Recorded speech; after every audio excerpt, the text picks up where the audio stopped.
You know, somebody said with the mass deportations Trump is doing, that that's going to leave all of these manual labor jobs without workers. Well, who do you think is going to do that work now? Who do you think is going to have to do all of those jobs that migrant workers have been doing for next to nothing? It's you. It's you. That's the new gig economy: picking fruit, washing dishes, cleaning hotel rooms, day labor, landscaping. Oh, did you think that they were telling you that you don't need college or that college is pointless because of neo-Marxist postmodernism and critical race theory? Is that what you thought? Turns out it was because they didn't want you to be overqualified to pick oranges. They didn't want you to think that you were too good to work at a warehouse. They didn't want you to assume that you could make a livable income on just one job instead of two or three. See, the people on the upper decks of the ship, they know that the ship is sinking long before the people in the steerage, and they have first access to those lifeboats.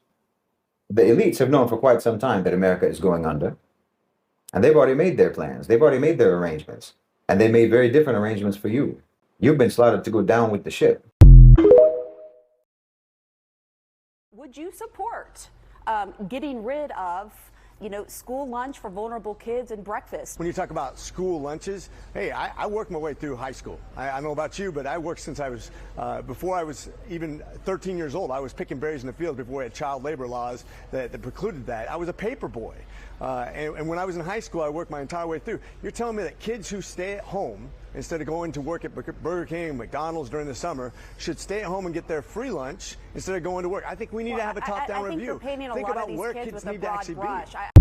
How many people got their start in fast food restaurants when they were kids versus just giving a blanket rule that gives all kids lunches in high school who are capable of going out and actually getting a job and doing something that makes them have value, thinking about their future instead of thinking about how they're going to sponge out the government when they don't need to. We don't give people value. We don't give them the ability to dig themselves out when we penalize them for actually working and actually keep them on welfare. That's what's been the inner city problem for a very long time. We need to have a top-down review so we can get people out of poverty, because you know what? America's very good at creating jobs and giving people worth. And we've been very traditionally good at that, but we're losing our way. And that's when we give people incentives to stay at home and not work. That doesn't work for America. But a lot of these kids aren't even of working age. They're young kids, and as you well know, and also some of the kids at Head Start, they're 5 and under.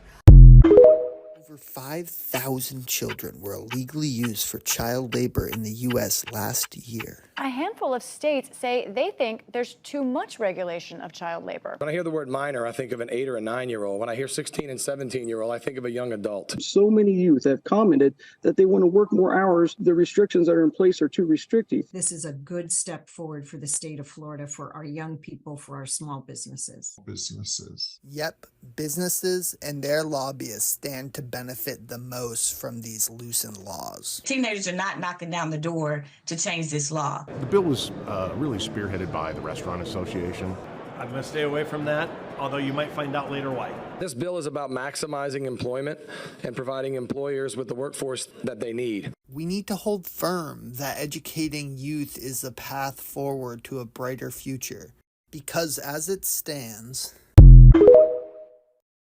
the average millennial is 36 years old. They can't afford to buy the house. So therefore, their future self is poorer. If they think of how much of the stock market they can buy less with their money. They have less savings. They've got debts from university. So they don't have the ability to get out of this trap. And then what you're finding is, because of this, they're having to live with other people into their 30s. They don't have kids and they don't get married. And these numbers have collapsed since 1983. You've seen these numbers come down from people living on their own. So i.e., you could get your job, get yourself an apartment. It's gone from 80% to 62%. You're seeing the marriage rate halve. You see then the same cohort of kids in their 30s doing 2 jobs, 3 jobs, 4 jobs. That's not because they want to. Nobody wants to work 12-hour days, 7 days a week. It's because they have to. And their parents, the baby boomers, never had that. They were the richest generation the world had ever seen. So this is the first generation that won't be as rich as their parents. If the American dream is, well, you'll never be as wealthy as your parents, and they were middle-class people and I'm now less well off than them. You want to have the reputation reputation of being a superior civilization without being one. You wanted to be admired, to be loved, to be respected, and so on, while still behaving in a way that earns nothing but contempt and loathing and disrespect. So you lie. I mean, the so-called Enlightenment was supposed to usher in a new era of rationality and reason and justice and brotherhood and equality and all of that. And what actually followed was white supremacy, colonization, predatory capitalism, hundreds of millions of deaths in war, the PR and propaganda industries, disinformation, misinformation, and control of information, an unprecedented concentration of wealth and power in fewer and fewer hands, undreamt of by the monarchs and popes of the Dark Ages, income disparity like the world has never seen, on and on. Yes, technology also, but technology driven by the war industry, by slaughterhouse mining in subjugated countries, brutal resource extraction, not to mention your enlightenment brought about the ability to annihilate all human life on this planet. That's you enlightened. And you call all of that prosperity and security and progress.